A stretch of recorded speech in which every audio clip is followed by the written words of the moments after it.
for inviting me to be in this forum and share these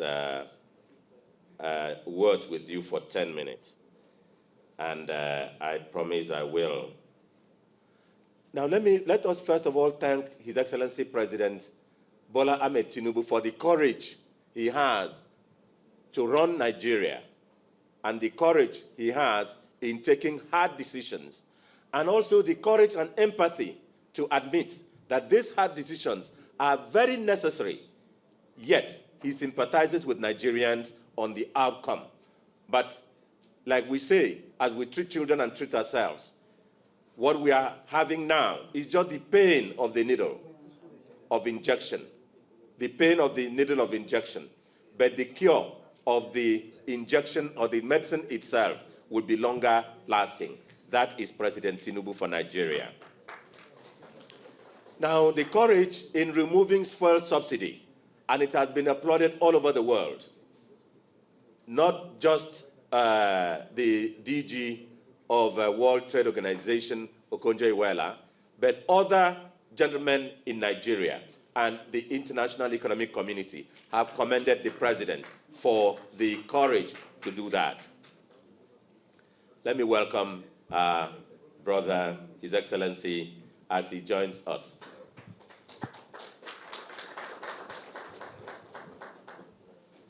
For the courage he has in removing the fuel subsidy, we needed to do it.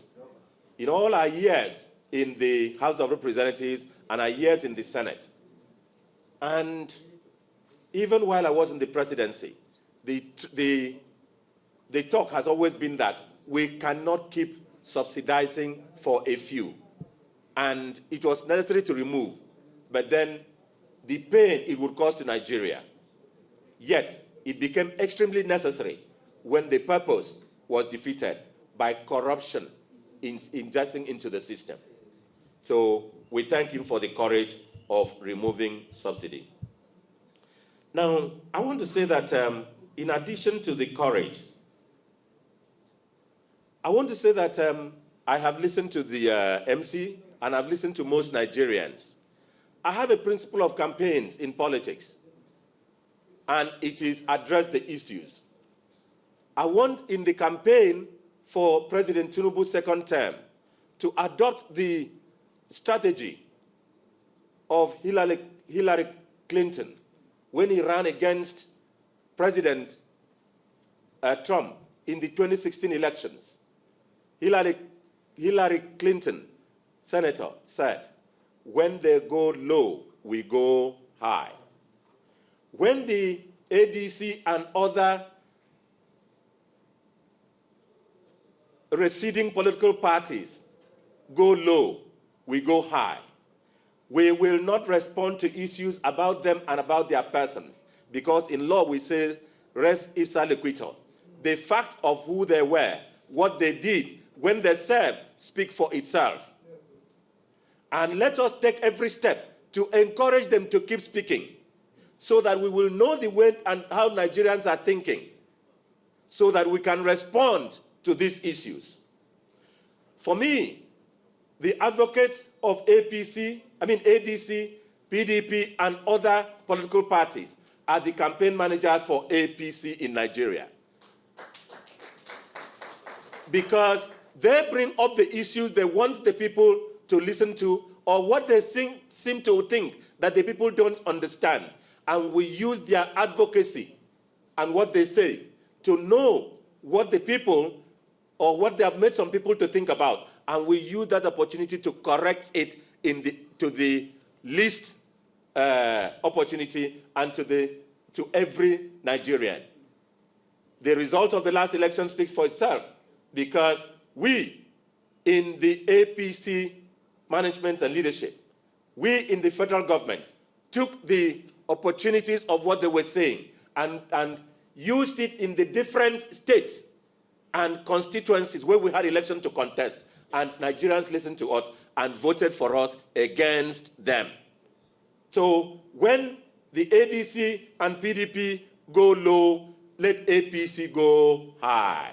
Let's not respond to their persons and about their persons. Let us not take about their persons, because Nigerians know them all.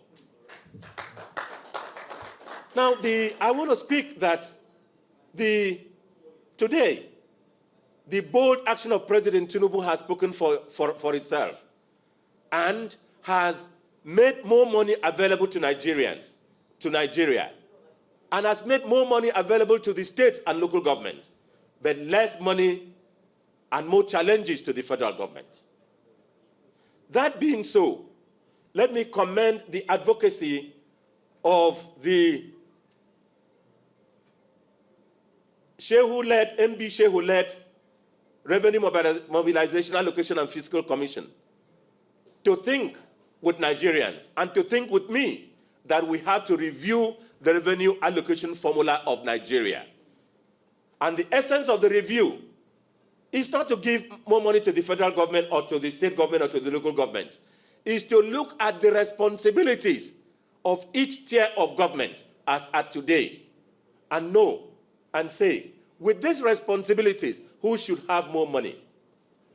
The governors, like the governor of Akwa Ibom State, my governor, Governor Umar Basieno, has admitted at several fora that he is not owing any contractor, that he has had more money than any government in Akwa Ibom State and in Nigeria has ever had. Governors like that, the governor of Cross River, even the governors of Kogi State, the governor of Kaduna State, even the governor of ADC transiting states have admitted, PDP states have admitted that they have had more money under Tinubu's administration than ever they have had.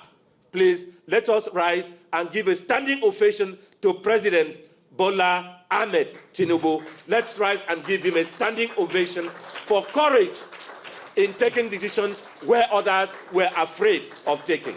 Thank you very much. This being so, but there is a problem. President Tinubu has given more money to the states, more money to the local government. If you go to many local governments in like Akwa Ibom State, chairman of local government drive a convoy. Chairman of local government. They will drive a Prado in front. There will be the Hilux behind, loaded with police. Yes, chairman in Akwa Ibom State. Even in my local government in Ibom. Chairman. Because they have so much money, they have become Oga. But what of performance? What of delivery? I want President Tinubu to reverse, to keep thinking the way he'd been thinking. The way he thought when he was governor of Lagos State was that power and governance should be at the first and second tier of government, that the federal government should just be coordinating. He has always believed in devolution of powers. But he has come to see that devolving powers to the state and local government, giving them more money without control, has become an albatross for him. An albatross because Nigerians, in their psyche, think that everything that is wrong in any woman's kitchen, in any man's inability to pay his school fees, even when they have problem matrimonial, should be solved by the president. The psyche of Nigerians, with the greatest respect, gives not much responsibility to the local government, does not give much responsibility to the state government. And the state government even use the money that the president has made available to them to even run campaign against the federal government. That whatever is wrong, you see, it is the federal government who. The reason why here is very simple. G37 background story is born out of interest of few persons that are here today. The regional representatives, like I've mentioned earlier. These are captains of industries in their various rights. These are politicians in their various rights, like I've mentioned. But they are passionate about Nigeria. They are passionate about the person of His Excellency Bola Ahmed Tinubu, the president of Nigeria. So we came together because we have common interests, and we felt there is a need to move a motion that Mr. President should be re-elected in 2027. And the reason is simple. We know where we were before, and we know where we are today as a nation. Everybody can agree with me that the president is doing well, and as such, we need him to consolidate on the gains of the current democratic what we have. And as such, we felt the best we can do as a people is to give him the support. G37, the composition, let us know. We have 36 states in Nigeria plus FCT, making it 37. So we took our time to look around for people of great character, people of great might and what they believe in. So across the 36 states, we selected an individual to represent the states. And today, these people are here. I would want to really commend each and every one of the state coordinators. A whole lot of them, if not being passionate, they flew all the way from Lagos, from Borno, from Bauchi, from Jigawa, from Sokoto. We have them all here. If you are not passionate, and nobody sponsored them, may I let us know this? They did it because they believe in this country and they love this country. And as such, there is nothing you will tell me about these people that would let me not see vision in them, capacity in them. Because a lot of times in Nigeria, if anybody wants to do anything, they will ask you, what do I get? But that is not the matter here. The matter here is, let Nigeria work. We stand with President Bola Ahmed Tinubu. The message we have here today is very simple, and we are sending it to Nigerians. Across the 36 states, like I said, these are our coordinators. Across the 774 local governments, we have coordinators there. Across the wards in Nigeria, about 8,800 and something, we have coordinators there. We have about 190-something thousand polling units in Nigeria. We have coordinators there. So I will send this signal to us. We are coming to the table with votes. That's the message. We are not Abuja-based politicians. Whatever we are doing, we trickle down to the grassroots. And if you can see the team we have here, our team here is very simple. Grassroots mobilization and unity for renewed hope. That is our assignment. The president has done well sectorially if you look at it. Is it education you want to talk about? Where were we before? Where are we today? Is it infrastructure you want to talk about? Where were we before and where are we today? Most of the roads in Nigeria were almost in the comatose. They were moribund. Everybody knows this. Across the regions. But today, all of these major roads in Nigeria, if you go to them, the Minister of Works, doing the right supervision, you can ensure, or you can see actually that the works are going on all of these roads. You can believe me, across the regions. You see? Now, what do you want to talk about? Is it the economy? This economy was almost nosediving to nothing. Everybody knows that before Asiwaju came on board. But today, Ngozi Okonjo-Iweala, doctor, was in Nigeria the other time to visit Mr. President. And there was a testimony. She said in her words that Nigerian economy is on the right path. And that what is needed now is to grow the economy. That the necessary stimulus should be put in place for the economy to grow. As of today, I make bold to tell us. The first quarter of the year, we had about 1% growth. Second quarter, we had 2% growth. Today, we are having 7% growth. Who would have done that if not Asiwaju Bola Ahmed Tinubu? Who would have done that?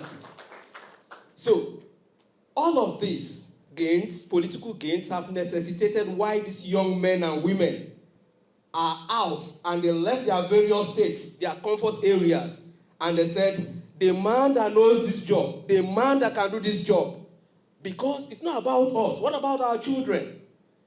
If we leave Nigeria to decay, what about our children? This is the country God has blessed us with. Now, if we are patriotic, we need to support our leaders. It's not only saying your leaders are not doing well, your leaders are not doing the right thing. As a citizen, what are you doing? That is the question that is faced all of us. And today, I make bold to tell us, the coordinators are here to make a statement. The statement is, continue, Mr. President. And that is why we are here. Thank you, everybody.